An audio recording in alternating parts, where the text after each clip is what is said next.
I've been writing all of my life, but God steers you in all kinds of directions and you just have to go. And so acting was what I did for a very long time. And then I got into coaching, and part of that was it was absolute calling that I felt when I went to San Quentin prison. I didn't even want to go there, but I was passing by the prison. This verse in my head: "I was in prison and you visited me. I was in prison and you visited me." And I went, "I guess I have to go." So I found a way to get in, and just miracles. You know, when you look at the miracles that happen every day, when I called up and asked to speak to someone, I said, "I have to come in there." I didn't say God told me to come in there, but I thought they'd think I was too crazy. But I have to come in there. You can't come in here. You can't look at these people, these men. They're not animals. So I called back and asked for the educational director and said I'd like to come in there. And she got my Social Security number, driver's license, everything. Came back. She said, "Well, you are who you said you are. What can you do?" And I said, "I don't know. I know you have these big singers that come in there to did Johnny. Oh goodness. Johnny Cash. Thank you. And all those guys. Thank you. And when my brain is slipping, you fill it in for me, okay?" And she said no. She said this is a male prison.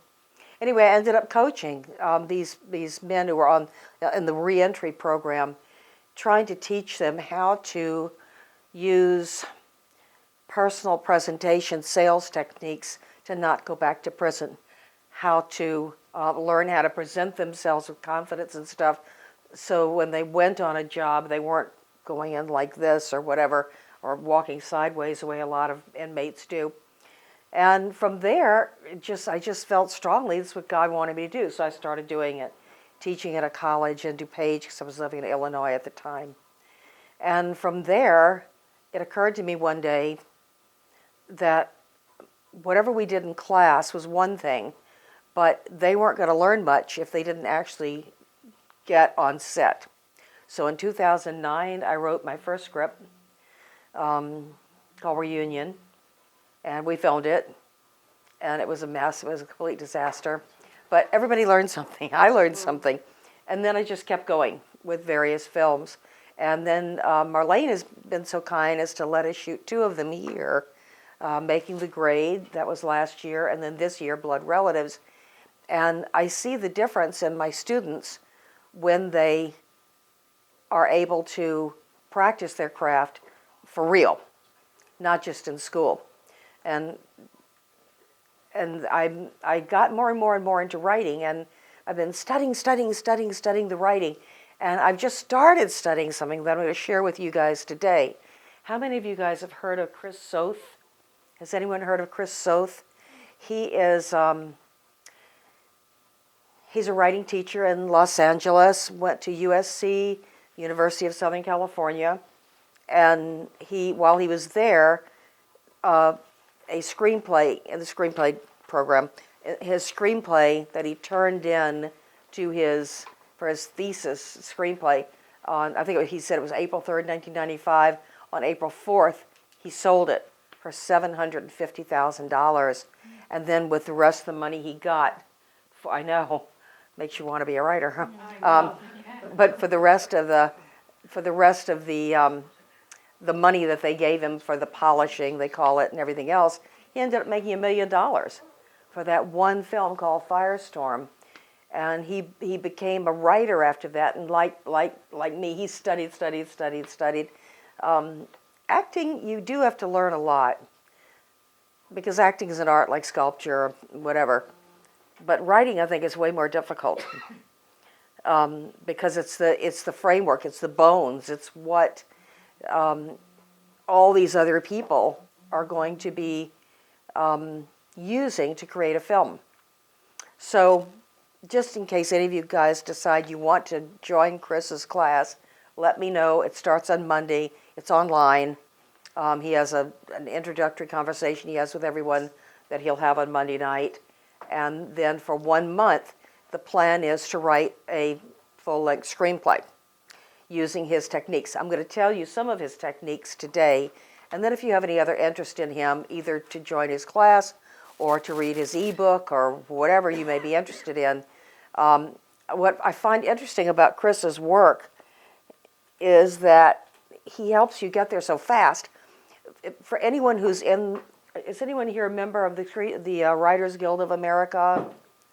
Okay, it's for screenplay writers, but but what's great, and goes back to what I said a few minutes ago about the union, if you're in this union, I think the least they can pay you for a script is something like $68,000.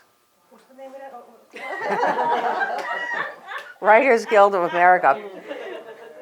And that's for a film under $5 million. If you write a script for a film over $5 million, the least they can pay you is something like $125,000. And that's base pay, ladies and gentlemen. It's just like the basics they have to pay you. Because if you think about it, your work, if it's a screenplay, is going to be disseminated all over the country, all over the world. The producers of the project are going to be making millions or billions of dollars. So the writer who started the whole thing needs to be adequately rewarded. And the writers who have used their collective power to bargain for this have, and I'm talking, this is basic pay. Obviously, there are people that make a heck of a lot more than that. Anyway, Soth, from his $1 million screenplay and went on and has done other stuff, also became a writing coach because he's a good teacher. And for some writing, have any of you guys studied any screenwriting with Robert McKee, his book Story, or trying to think, I didn't write these down and I should have written them down. But anyway, I'm studying with a guy named Hal Crosman with Screenwriting U. And he is a producer who's another teacher. And again, it's like he takes you from, I don't know nothing, to this is what the game is all about. A lot of people write for fun, as a hobby. I personally have never done anything that wasn't going to lead to money because I'm not rich and I got to pay my mortgage. So I invest my time into something that's going to provide income for me. But let's take a look at what he's got in his little ebook. I'm going to pass these out later. But maybe. You want them to have it now or later? Let me do it in a little bit. Okay. I've got copies for you guys. But what we're going to look at first of all is Aristotle's. Let me see if I can do this like this. You asked me if I could do a PowerPoint thing, which I would love to have done, but I don't know how. So we're going to start with this. What we have here is Aristotle's Continuum. You guys know he wrote a book called Poetics? You know about that? He wrote a book called Aristotle, good old Aristotle from a really long time ago, wrote a book called Poetics.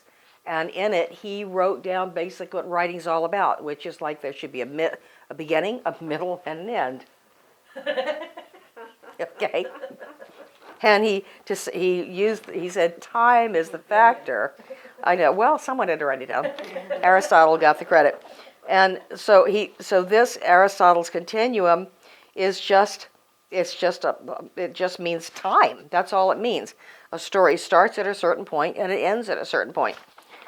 Then beyond that, and again, I got this from Chris Soth's ebook last night. There's what he called the Spanish Shakespeare. A guy named Lope de Vega said, in the first act, I'll read this part, in the first act, set forth the case. In the second, bring the opponents to impossible conflict until only one side may triumph.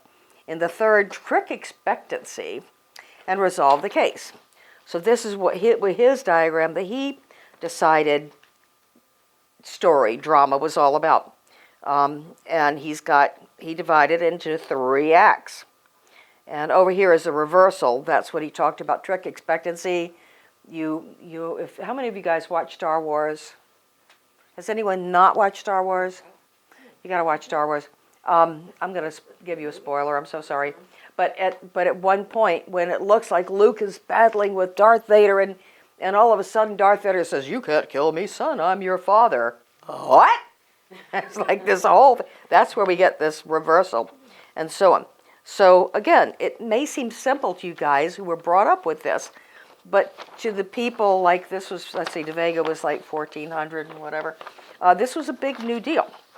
Now, there's a guy named Freytag in Germany, And he added this, and this is what we're going to be talking about today, his axis. We've got Aristotle's continuum. We've got De Vega's, division of the acts and how long they take and stuff. And then we've got free tag. What free tag is about is what every story writer has to have, regardless of whether you're writing novels or short stories or maybe even poems, I don't know, which has to do with the rising action as the story escalates, and then at the reversal, the falling action. Do you guys anybody write romances? Because, Try to. Yeah, me too.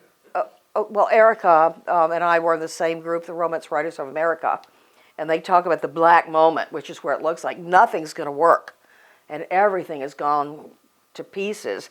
Well, at some point around there, the hero or heroine has to change and recognize that the resources they're using at that moment are not going to work, and that you've got to change somehow, whatever it might be.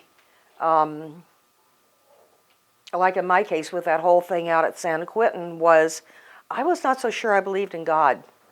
I was brought up a Baptist, but I was not so sure at that point I believed in God. I kept going, if God is here, why is there so much war in the world, blah, blah, blah, blah, blah, blah, blah. And so this whole experience I had at San Quentin was, for me, a huge conversion. Anybody else a Baptist? None of y'all, a couple of okay. Well, as you know, you kind of like learn the Bible. I mean, it's very, very much on Bible study.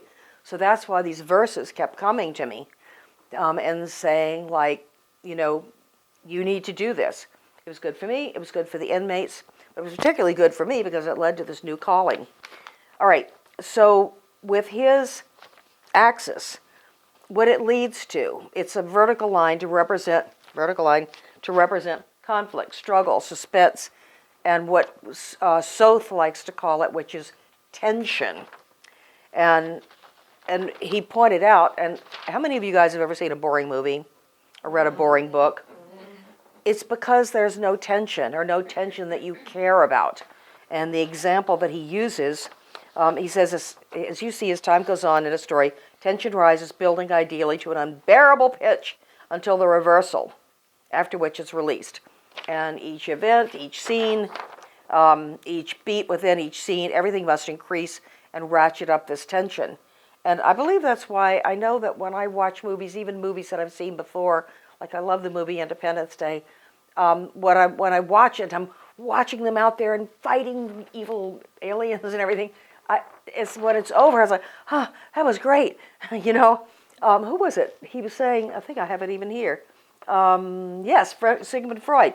In his book, his first book, I think, The Pleasure Principle, said, all pleasure comes from tension reduction. So this is our job. We have to take our characters, abuse them, and create situations that are tolerable for them. And then if it's a tragedy, they all die, like in Hamlet.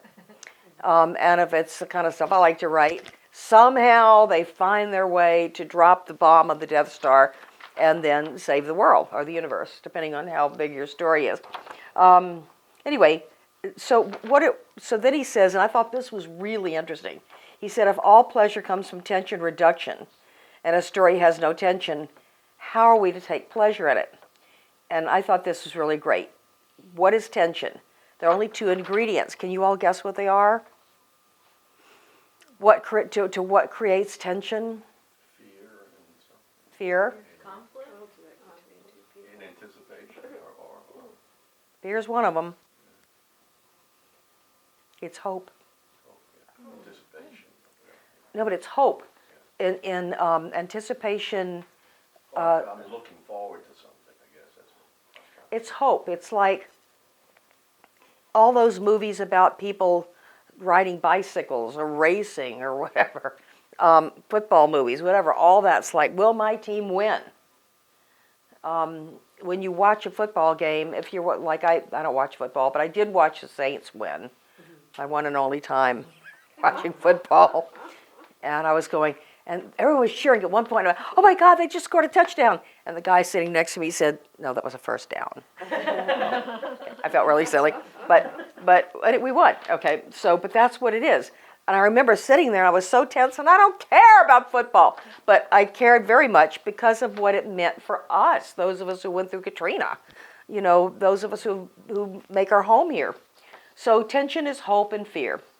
And it's the dynamic, I'm going to read this stuff what So says. It's the dynamic interplay between the outcome hoped for by the audience and the outcome that the audience fears. And here's his example, I love it.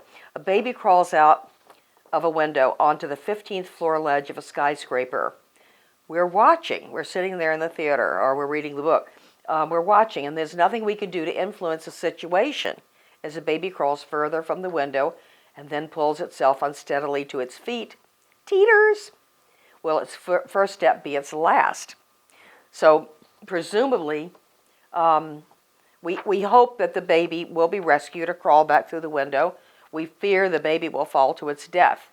And just watching that action will have you going crazy. Hope, fear, hope, fear, hope, fear.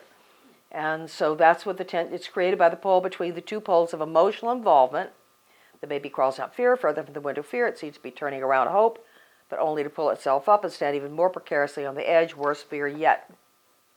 And if you picture this dynamic as a rope that's stretched, taut between two poles that are moving apart. One of the poles is hope, the other is fear. With each centimeter they move away from each other, the rope is pulled more and more taut, less and less slack. There's more and more in the rope tension.